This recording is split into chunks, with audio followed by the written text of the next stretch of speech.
It's Monday, March 24th, 2025. Spring breakers prove the Department of Education was about anything other than education, sending Tesla terrorists to El Salvador. In the most important 2 minutes you'll hear today. Next on the AM Update. We're going to be returning education very simply back to the states. Who did the colonists fight in the Revolutionary War? Was it the Spanish? We need a Democratic Party that This guy bugs me in a way that is probably unhealthy. Well, I respect their right to do that. I question why the first time in American history a president has won every swing state. They're not codifying his immigration executive orders. So while this is good policy in the instant, we want it to stand the test of time. Congress has to be the ones to do that.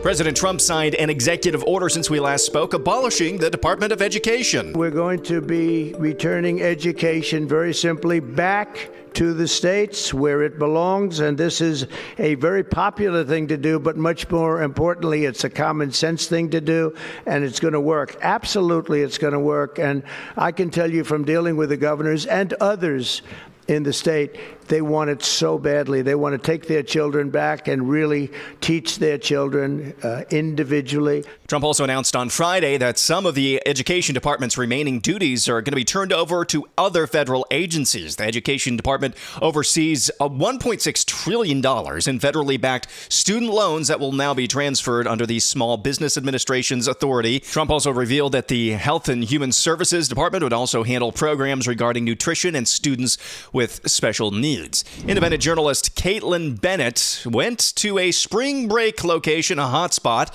and asked students there a series of pretty simple questions. And this is all the proof you need, if you needed any more, that the Department of Education was anything but education. Who did the colonists fight in the Revolutionary War? Oh, God.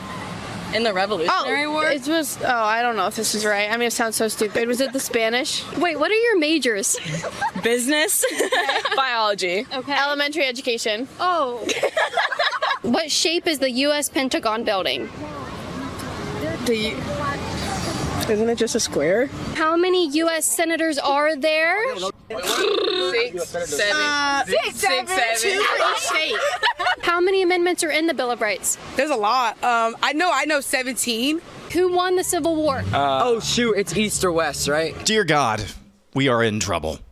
We are in trouble. That's independent journalist Caitlin Bennett. You can check out the rest of that hilarious video on her social media channels. In other news, the Trump administration is revoking the temporary legal status of more than 500,000 illegals from Cuba, Haiti, Nicaragua, and Venezuela. So these are legal, illegal aliens. That's how mad and dumb the Biden immigration policy was. So these countries, Cuba, Haiti, Nicaragua, Venezuela, of course, Haiti, that was the story in Springfield, Ohio, all those Haitians who were overrunning that town. They were there, legally, quasi-legally, just basically by the power of Joe Biden's pen and phone.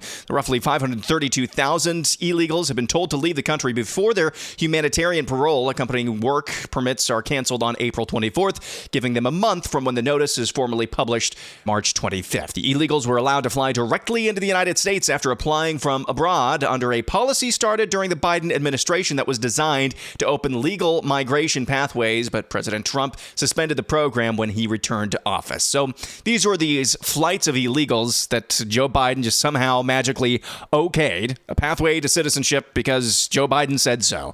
It was all designed to halt the flow of illegal alien traffic at the southern border. Of course, it didn't do that at all. All we got were these just flights full of illegals coming into the country and still an overrun southern border. On the topic of Tesla terrorism and vandals, President Trump posted on Truth Social over the weekend, quote, "I look forward to watching the sick terrorist thugs get 20-year jail sentences for what they are doing to Elon Musk and Tesla.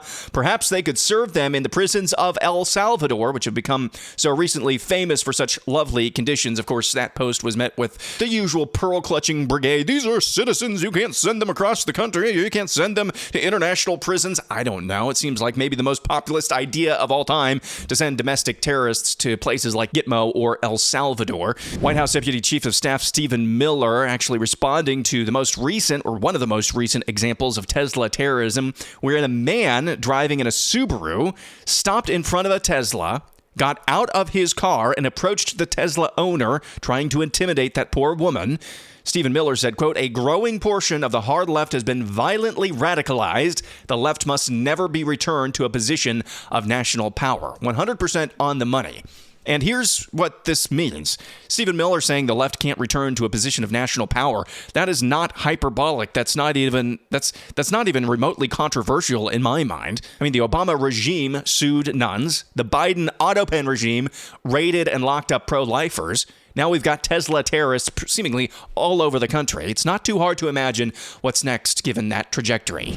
Nevertheless, Attorney General Pam Bondi is sending people to prison. 3 people accused of destroying Tesla cars and charging stations are facing up to 20 years in prison for domestic terrorism. Pam Bondi announced that on Thursday. The defendants, whose cases are being brought in Colorado, Oregon, and South Carolina, are accused of using high-powered weapons and explosives to destroy property belonging to the Elon Musk-owned car company, which has been targeted, of course, as we talked about in recent weeks. In Oregon, Adam Matthew Lansky, a 41-year-old, allegedly carried a suppressed AR-15 rifle while lobbing 8 Molotov cocktails at a Salem, Oregon Tesla dealership on January 20th. Almost exactly 1 month later, on February 19th, investigators say Lansky returned to the dealership and shot out one of the windows and fired bullets into the car. In Colorado, Lucy Grace Nelson, a 40-year-old, is charged with malicious destruction of property after allegedly trying to light Tesla cars on fire at a dealership in Loveland. Finally, Daniel Clark Pounder, a 24-year-old, is accused of arson of property in interstate commerce after he allegedly vandalized Tesla charging stations in Charleston, South Carolina earlier this month with profane anti-Trump rhetoric. So at least a few people are looking at lengthy jail sentences as a result of their domestic terrorism. In other news, Donald Trump, along with Secretary of Defense Pete Hegseth, announced a new fighter jet. We're here for a reason today that is very exciting, and I'm thrilled to announce that at my direction, the United States Air Force is moving forward with the world's first 6th generation fighter jet. Number 6, 6th generation. Nothing in the world comes even close to it, and it'll be known as the F-47. The F-47, Boeing won that contract. It looks really cool, the renderings of this F-47. I am kind of like others' takes that I've seen on this. You know, it seems like the future of aerial, dogfighting, aerial conflict is going to be unmanned craft. I don't know. Somebody smarter than me needs to inform me why we still need manned aircraft. Nevertheless, looks really cool. Speaking of Secretary of Defense Hegseth and that rogue judge that said that he and the Trump administration can't disallow troons from serving in the military, Hegseth posted on X over the weekend, quote, "Since Judge," and Judge is in quotes there, "since Judge Reyes," that's that judge who said just stepped in and tried to play God, "since Judge Reyes is now a top military planner, they can report to Fort Benning at 0600 to instruct our Army Rangers on how to execute high-value target raids. After that, Commander Reyes can dispatch to Fort Bragg to train our Green Berets on counterinsurgency warfare." Yes. Hegseth absolutely mocking that rogue judge. And that's what needs to happen here, at least in the interim, before or until the Trump administration decides to launch an impeachment campaign against these judges or just disobey them. These judges need to be mocked and ridiculed to the nth degree because that's what they deserve. They absolutely deserve this kind of contempt and treatment. All right, a few quick hitters here. Let's check in on the Democrats. Alexandria Ocasio-Cortez, Congresswoman from New York. She seems to be making the rounds, maybe eyeing a 2028 presidential bid. We need a Democratic Party that farts. Speaking of farts, here's Minnesota Governor Tim Walz, who is trying to explain why he boasted about the price of Tesla stock dropping. This guy bugs me in a way that is probably unhealthy. And But I have to be careful about being a smartass. I was making a joke. These people have no sense of humor. They are the most literal people. But my point was they're all mad, and I, said something I didn't, probably shouldn't have about a company. He is agreed. So I make the case. They're all butthurt about the Tesla thing, but they don't care the disrespect they have shown to employees at the Minneapolis VA who care for our veterans, and they fire them.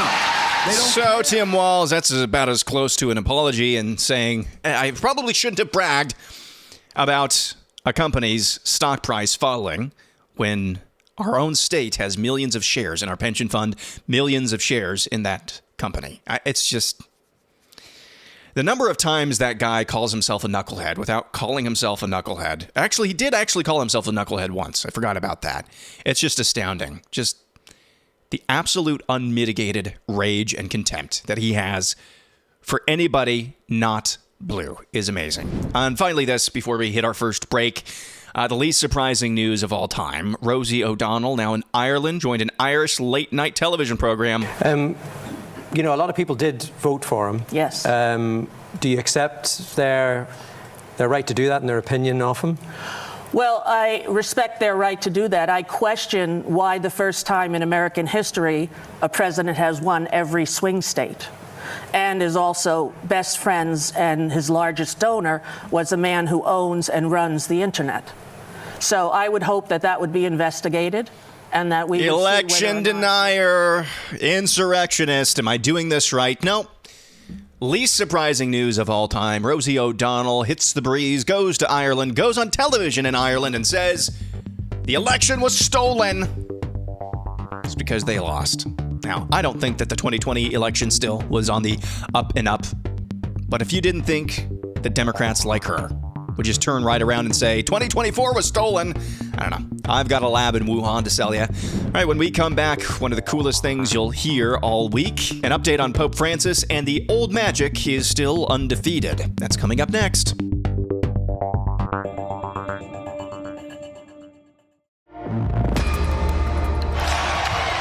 Captain America.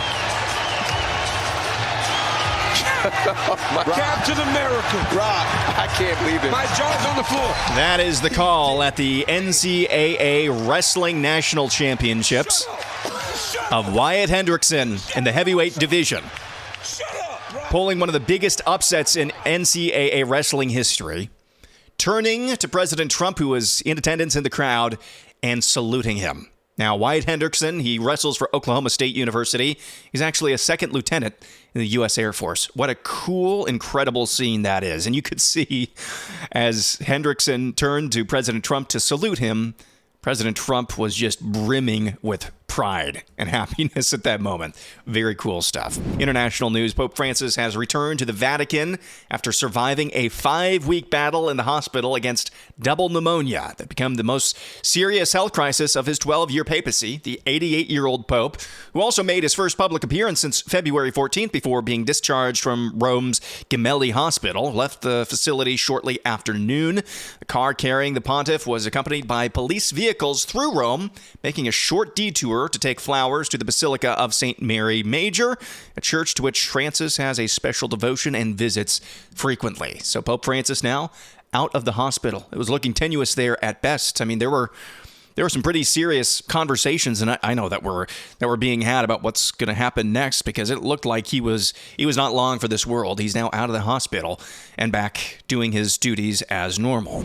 Now, this short story. Brad Wilcox, a professor at the University of Virginia and the lead of the National Marriage Project, was recently quoted in the Wall Street Journal on a story about how American women are giving up on marriage.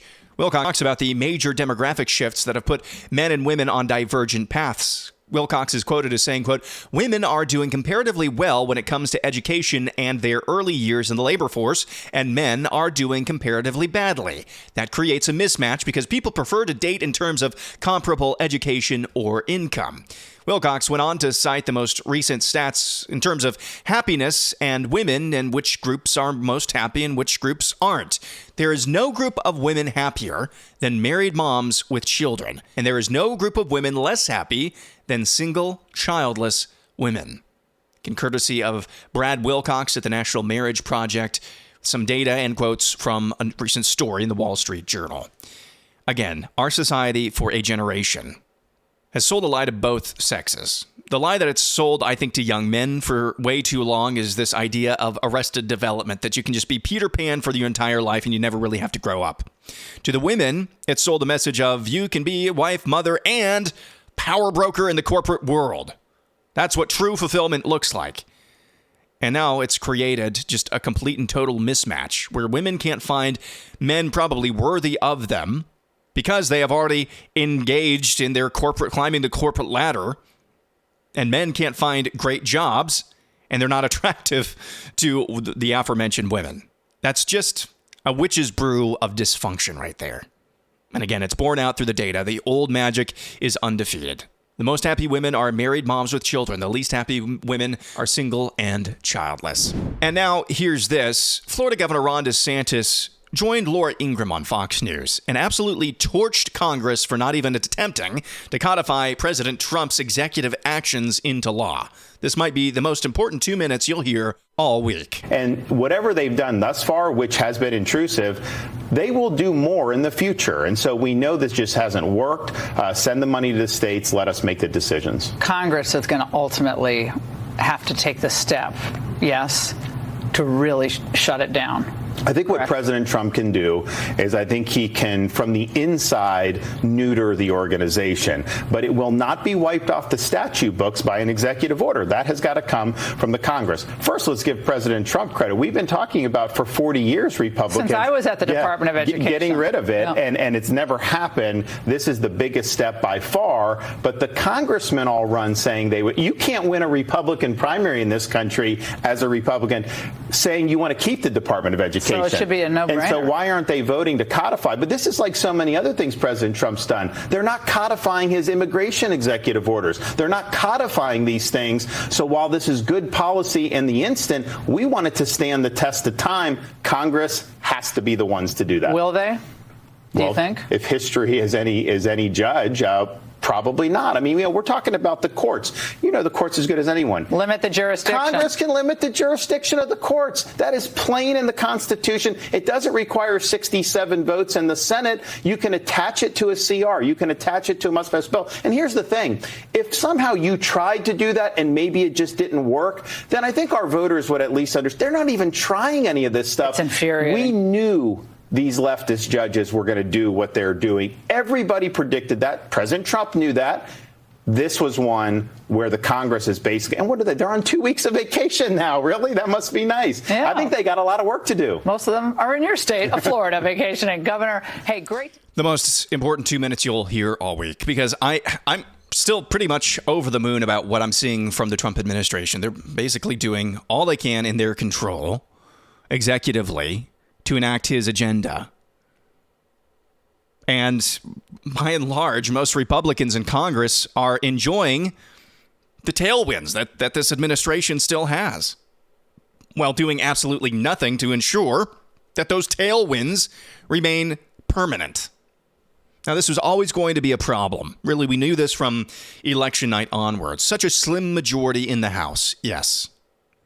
And maybe part of their plan is that first continuing resolution that you forced the Democrats to fold. So you set the precedent that, yes, they will fold with enough pressure.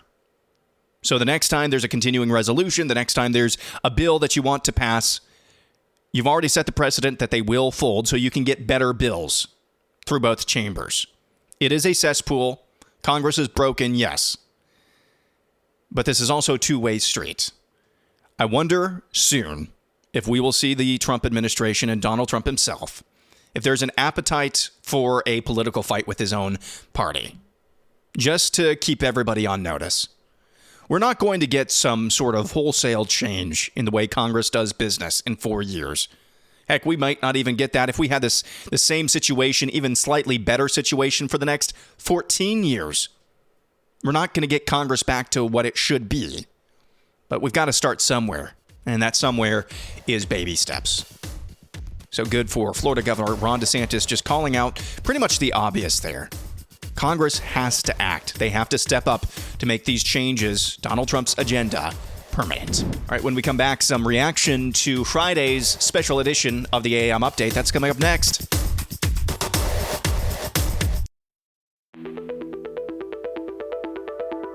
And finally, air analysis. We've got some reaction to what I produced and published on Friday, Expert versus AI. Just some background for you. It is real and true that about 6 weeks ago, I started noticing this AI slop just starting to pop up in my Facebook feed. And it was I thought it was pretty harmless. But it was so dumb. I mean, it was just really dumb stuff. Everything that I chronicled on Friday's episode. And it just got stuck in my craw. And so I asked Grok one time, I'm like, can you explain the psychological kind of phenomenon behind this? Why are there so many people who just eat this stuff up and think it's real? Think that there really is a toddler who's orphaned on his birthday and whose grandma baked him a cake. I mean, it's just, it preys on the emotion. But the answer that Grok came up with was really, really good and satisfying. I didn't like it, but it was satisfying. It made sense, and it was very well sourced. And a couple hours later, I'm like, hey, this would be a really good idea for a podcast. And then about halfway through the production process for that episode, I thought, you know what? I think there's a good chance that some people might be tricked by this, but it's pretty easy. Because I didn't want to make it too deceiving. Because then we get into the territory where I'm just disrespecting you by just BSing you. So I wanted to make it still, if you were paying attention, close attention, it would be uncanny, but still, if you're paying close attention, pretty obvious that something was off. So I think most of you, probably 60-40 thought, hey, something is off here. This doesn't sound right. I bet this is AI generated, something like that. That's what I heard back. So this is actually going to become a series now. And for everybody who said, yeah, from the word go, I knew that this was AI. Well, the next episode that I'm currently producing, which is not going to be out for another few months, the next episode might not be as easy to tell. And that's all I'm going to say about that. Anyway, reaction. Let's go to Timothy Hall. Because I use Grok so much, I knew it was AI, certain phrases. It was a cool idea and enjoyed the episode.